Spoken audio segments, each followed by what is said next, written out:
Good morning dear students. मैं Amit Kumar Dubey, BBS inter college Shivkuti Allahabad.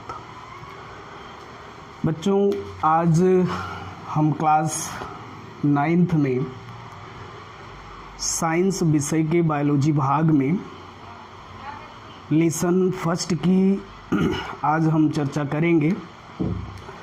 उससे संबंधित लेसन फर्स्ट से संबंधित कुछ बातों को आपको बताने का प्रयास करेंगे और आशा है कि आप उसे समझने का प्रयास करेंगे।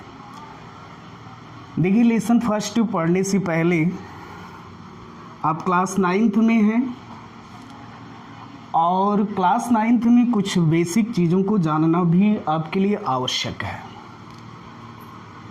तो बायोलॉजी पोर्शन में सबसे पहले हम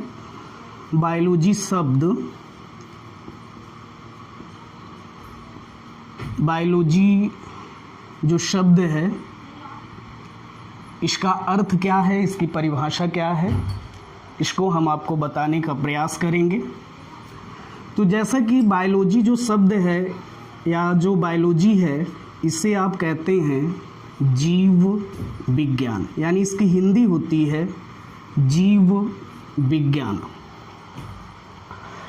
बायोलॉजी जो शब्द है यह ग्रीक भाषा के दो शब्द, सबसे पहला जो शब्द है वह है बायोस, और इस बायोस को अपने यहाँ कहते हैं इंग्लिश में लाइफ, और दूसरा जो शब्द है वह है लोगोस, और लोगोस को कहा जाता है एसटीडी। तो बायोस और लोगोस, इन दो शब्दों से बायोलॉजी शब्द बना है। जैसा कि बायोस की जो यहाँ पर इंग्लिश अपने यहाँ होती है लाइफ, और लाइफ को हिंदी में कहा जाता है जीवन। लाइफ को हिंदी में क्या कहते हैं? जीवन। और स्टडी को हिंदी में कहा जाता है अध्ययन। स्टडी को हिंदी में कहते हैं अध्ययन, या जिसको आप स्टडी या अध्ययन कहते हैं।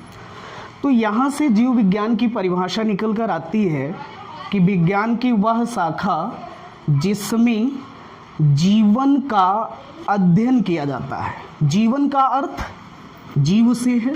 किससे है? जीव से। अर्थात दूसरे शब्दों में आप कह सकते हैं कि विज्ञान की वह शाखा जिसमें जंतुओं और पौधों, पेड़ पौधों की क्रियाकलापों का अध्ययन किया जाता है, उसे हम बायोलॉजी या जीव विज्ञान कहते हैं। उसे हम बायोलॉजी या जीव विज्ञान कहते हैं। तो यहाँ पर जैसे क्लियर किया गया कि बायोलॉजी शब्द ग्रीक वर्ड के दो शब्दों से, ग्रीक भाषा के दो शब्दों से, एक तो आपका बायोस है और दूसरा लोगोस है, और इसका जो अर्थ होता है वह है जीवन का अध्ययन। अब इस बायोलॉजी से जुड़ी हुई कुछ बातें बायोलॉजी शब्द से। बायोलॉजी शब्द का जो प्रयोग है, बायोलॉजी शब्द यानी जो जीव विज्ञान शब्द है, जीव विज्ञान शब्द का प्रयोग, जीव विज्ञान शब्द का प्रयोग सन 1801 ईस्वी में, सन 1801 ईस्वी में दो वैज्ञानिक थे। एक का नाम था लैमार्क, वैज्ञानिक लैमार्क, इनको कहते हैं Jean Baptiste D Lamarck, Lamarck तथा ट्रेविरेनस, लैमार्क तथा ट्रेविरेनस। तो वैज्ञानिक लैमार्क तथा ट्रेविरेनस ने सबसे पहले सन 1801 ईस्वी में जीव विज्ञान शब्द का क्या किया था? प्रयोग किया था। तो जीव विज्ञान शब्द का प्रयोग सन 1801 ईस्वी में लैमार्क तथा ट्रेविरेनस ने किया था। दूसरी जो बात आती है इसमें फादर ऑफ बायोलॉजी, या जिसे आप कहते हैं जीव विज्ञान का पिता, जिसे आप कहते हैं जीव विज्ञान का पिता अरस्तु, किसको? अरस्तु को माना जाता है। जीव विज्ञान का पिता किसे माना जाता है? अरस्तु को माना जाता है। तो फादर ऑफ बायोलॉजी, अरस्तु को फादर ऑफ बायोलॉजी और फादर ऑफ जूलॉजी, यानी बायोलॉजी की जो शाखा है जिसे आप जंतु विज्ञान कहते हैं, उसका भी जनक अरस्तु को माना जाता है। आगे जो बात आती है वह है जीव विज्ञान की शाखाएं। जीव विज्ञान की शाखाएं, जीव विज्ञान की शाखाएं यानी ब्रांचेज ऑफ बायोलॉजी। तो जीव विज्ञान की मुख्य दो शाखाएं हैं। जीव विज्ञान की मुख्य दो शाखाएं हैं। सबसे पहली जो शाखा है उसको कहा जाता है जूलॉजी, या इसको कहते हैं प्राणी विज्ञान, प्राणी, या इसको कहते हैं जंतु विज्ञान। जूलॉजी जो शब्द है यह भी ग्रीक वर्ड के या ग्रीक भाषा के दो शब्द जोन और लोगोस, जोन और लोगोस से मिलकर बना है। इस जोन का अर्थ होता है एनिमल,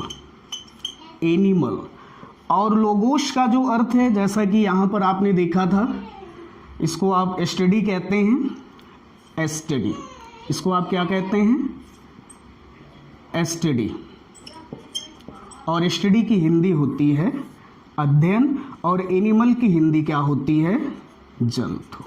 इसको आप स्टडी को आप हिंदी में अध्ययन कहते हैं, और एनिमल को क्या कहते हैं? जंतु। तो यहाँ से इसकी परिभाषा भी निकल कर आती है कि जीव विज्ञान की वह शाखा जिसमें जंतुओं और उनके क्रियाकलापों का क्या किया जाता है? जंतुओं और उनके क्रियाकलापों का अध्ययन जिस शाखा के अंतर्गत किया जाता है उसे हम प्राणी विज्ञान या जंतु विज्ञान कहते हैं। तो जैसा कि अभी यहाँ पर मैंने आपको बताया था कि फादर ऑफ बायोलॉजी यानी जीव विज्ञान का पिता तथा जंतु विज्ञान, दोनों का जो पिता या जो जनक है वो अरस्तु को माना जाता है। तो यहाँ पर नोट में आप मेंशन भी कर सकते हैं कि जंतु विज्ञान का जनक, जंतु विज्ञान का जनक अरस्तु को माना जाता है। तो जीव विज्ञान की शाखाओं में सबसे पहली शाखा थी जूलॉजी। दूसरी जो शाखा है उसे आप बॉटनी कहते हैं, या इसको कहा जाता है वनस्पति विज्ञान। बॉटनी शब्द यह ग्रीक भाषा के केवल एक शब्द बॉटन, इस बॉटन को कहा जाता है हर्ब, या इसको कहते हैं प्लांट। तो हर्ब यानी इसको शाक कहते हैं, शाक, और प्लांट या इसको आप पौधा कहते हैं। तो बॉटनी या वनस्पति विज्ञान को आप परिभाषित कर सकते हैं कि जीव विज्ञान की वह शाखा जिसमें पेड़ पौधे व उनकी क्रियाकलापों का क्या किया जाता है? अध्ययन किया जाता है, उसे आप वनस्पति विज्ञान या बॉटनी कहते हैं। तो जैसा कि यहाँ पर जीव विज्ञान का जनक और जंतु विज्ञान का जनक अरस्तु को माना जाता है, ठीक उसी प्रकार से बॉटनी, फादर ऑफ बॉटनी जिसको कहा जाता है वो हैं थियोफ्रेस्टस। वैज्ञानिक थियोफ्रेस्टस को फादर ऑफ बॉटनी की क्या की जाती है, संज्ञा दी जाती है। तो ये तो आपके बायोलॉजी पोर्शन में बेसिक बातें थी। आगे हम आपके लेसन की चर्चा करते हैं।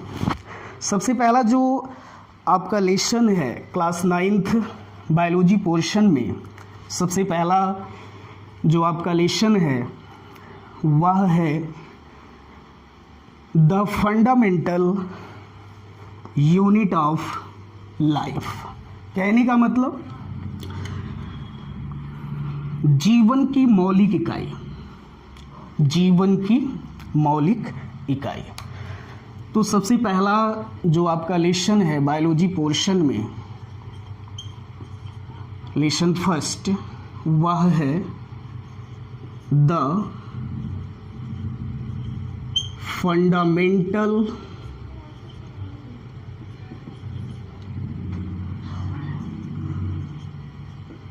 Unit of life. इसको हिंदी में कहते हैं जीवन की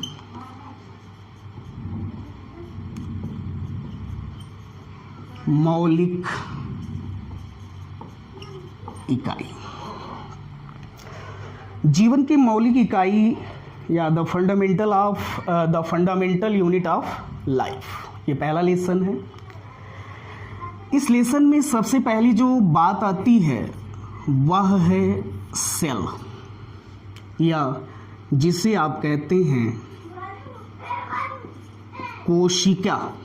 सेल या जिसे आप क्या कहते हैं, कोशिका। सेल है क्या, कोशिका किसे कहते हैं, क्या होता है? जैसा कि आप जानते हैं कि निम्न कोटि के जो आकोशिकीय, निम्न कोटि के आकोशिकीय जो प्राणी हैं उनको छोड़कर शेष सभी जीवों का जो शरीर है वह छोटी छोटी कोशिकाओं से मिलकर बना होता है। सभी जीवों का शरीर छोटी छोटी कोशिकाओं से मिलकर बना होता है। तो यहाँ पर हम देखेंगे कि जो सेल है, कोशिका, कोशिका जीवों की संरचनात्मक, कोशिका जीवों की संरचनात्मक एवं क्रियात्मक, संरचनात्मक एवं क्रियात्मक इकाई है। कोशिका जीवों की संरचनात्मक और दूसरा क्या है, क्रियात्मक। तो यहाँ पर दो बातें हैं, एक तो स्ट्रक्चरल और दूसरा फंक्शनल। तो संरचनात्मक का मतलब क्या है, यानी कोशिका जीवों की संरचनात्मक। जैसे ये मेरी बॉडी है, इस बॉडी की जो यूनिट है, इस बॉडी की जो संरचना है, यह इतनी बड़ी संरचना किसके द्वारा बनी है, सेल के द्वारा। तो जीवों की संरचनात्मक इकाई, जैसे पौधे आपको लगभग 10 मीटर, 15 मीटर, 50 मीटर लंबे आपको दिखाई देते हैं।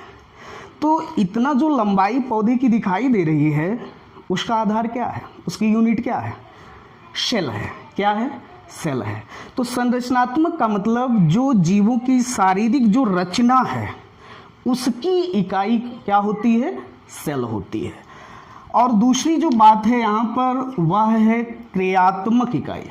जब बॉडी का स्ट्रक्चर बना, शरीर बना, और उस शरीर के द्वारा आप कार्य करते हैं, क्रियाओं का संचालन करते हैं, तो आप कहते हैं उस क्रिया को संचालित करने का कार्य कौन कर रहा है, किसी न किसी रूप में सेल है। तो इसीलिए आप सेल को क्रियात्मक इकाई भी कहते हैं। नेक्स्ट जो बात आती है सेल से जुड़ी हुई, नोट, सेल जो शब्द है, सेल शब्द यह लैटिन भाषा के, सेल शब्द लैटिन भाषा की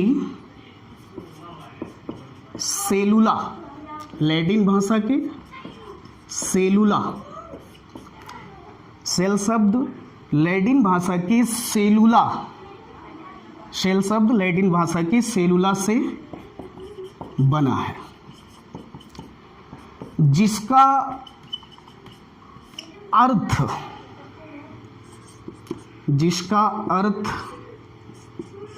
एक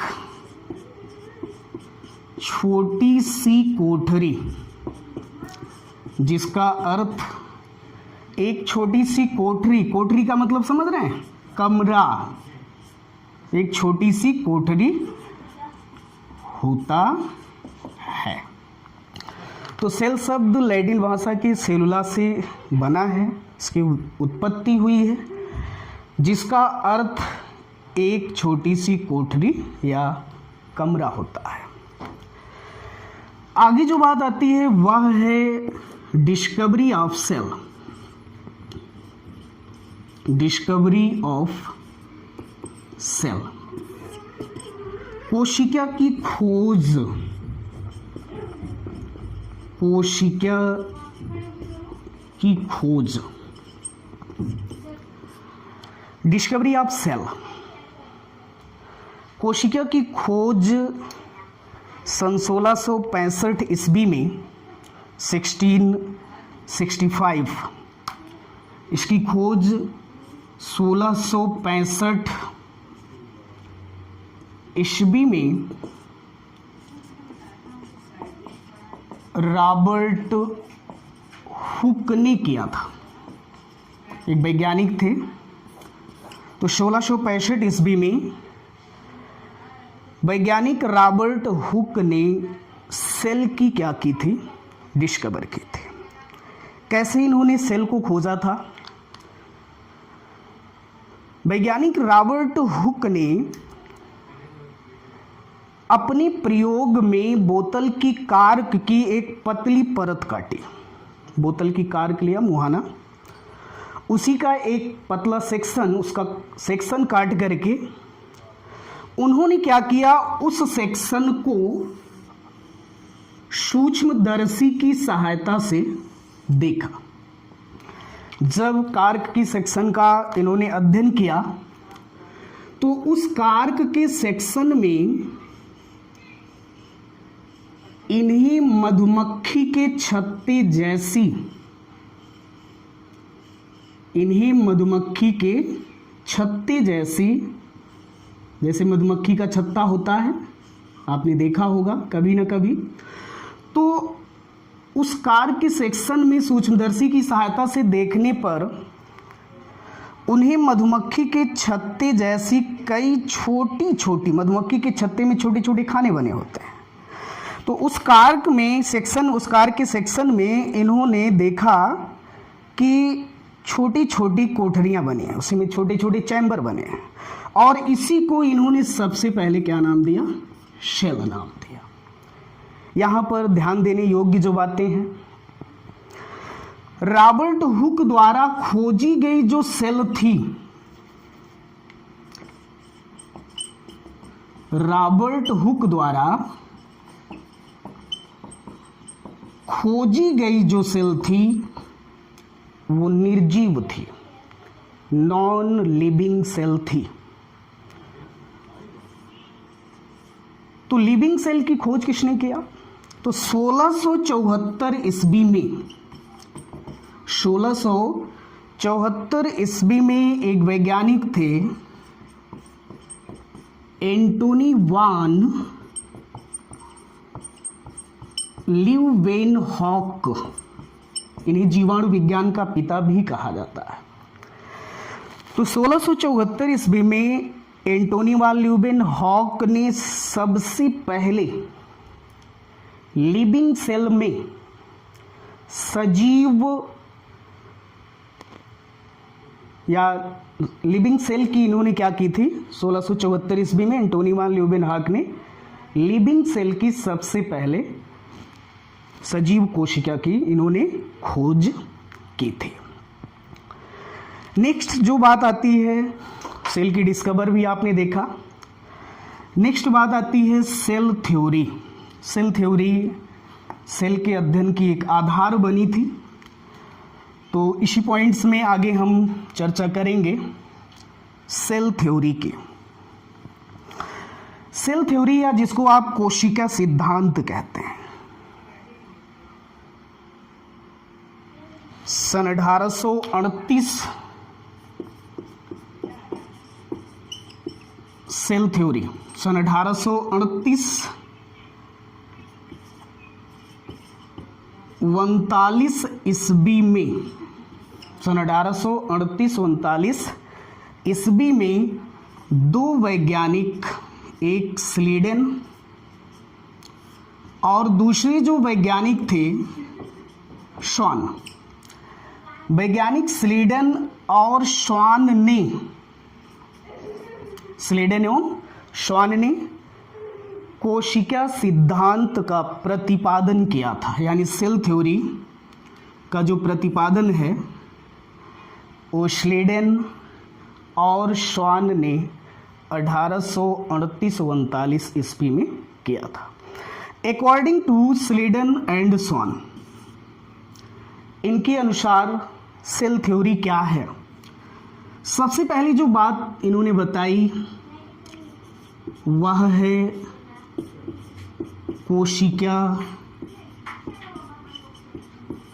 जीवों की संरचनात्मक, कोशिका जीवों की संरचनात्मक इकाई है। दूसरा, यह उपापचय, यह उपापचय की इकाई है। तीसरा, कोशिका जीवों की क्रियात्मक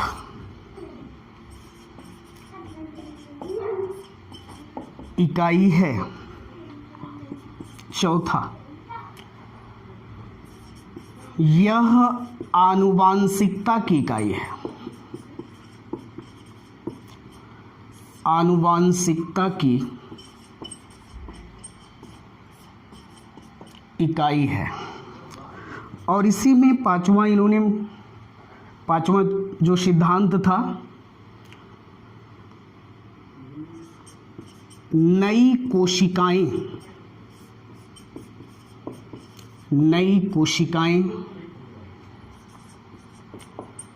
पुरानी या पूर्ववर्ती,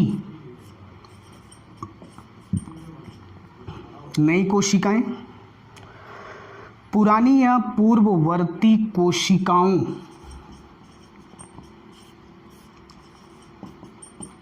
के विभाजन से बनती हैं, विभाजन से बनती हैं। और इस बात को एक वैज्ञानिक थे बिरचो, उन्होंने कहा था कि जीवों में जो नई नई कोशिकाएं दिखाई देती हैं वे नई कोशिकाएं पूर्ववर्ती या प्राचीन कोशिकाओं के विभाजन से बनती हैं। तो सेल थ्योरी में सबसे पहला यहाँ पर कोशिका जीवों की संरचनात्मक इकाई, उनके शरीर की जो संरचना है उसकी इकाई होती है जीवों की। दूसरा, उपापचय की इकाई, उपापचय जीवों के शरीर में होने वाली जो रासायनिक अभिक्रिया होती है उसको आप उपापचय कहते हैं। और उपापचय की जो क्रिया है यह भी सेल में घटित होती है, सजीव सेल में होती है। नेक्स्ट है कोशिका जीवों की क्रियात्मक इकाई है, यानी कार्य करने की इकाई है। नेक्स्ट है यह आनुवांशिकता की इकाई है। आनुवांशिकता यानी जो लक्षण माता पिता से उनके संतानों में स्थानांतरित होते हैं उसे हम आनुवांशिक लक्षण कहते हैं। और उन लक्षणों का एक पीढ़ी से दूसरी पीढ़ी में जो स्थानांतरण की प्रक्रिया होती है वो विशेष रूप से आनुवांशिकता कहलाती है। और पांचवा जो था वह है जीवों में नई कोशिकाएं पुरानी कोशिकाओं के विभाजन से बनती हैं। तो आज के लिए बस इतना ही। नेक्स्ट वीडियो में आगे हम आपको चर्चा करेंगे टाइप्स ऑफ सेल, जीवों में कार्य और उपस्थिति के आधार पर कोशिकाएं कितने प्रकार की होती हैं, प्रत्येक कोशिकाओं की वहाँ पर हम चर्चा करेंगे, उसके प्रकार के बारे में बताएंगे। तब तक के लिए धन्यवाद।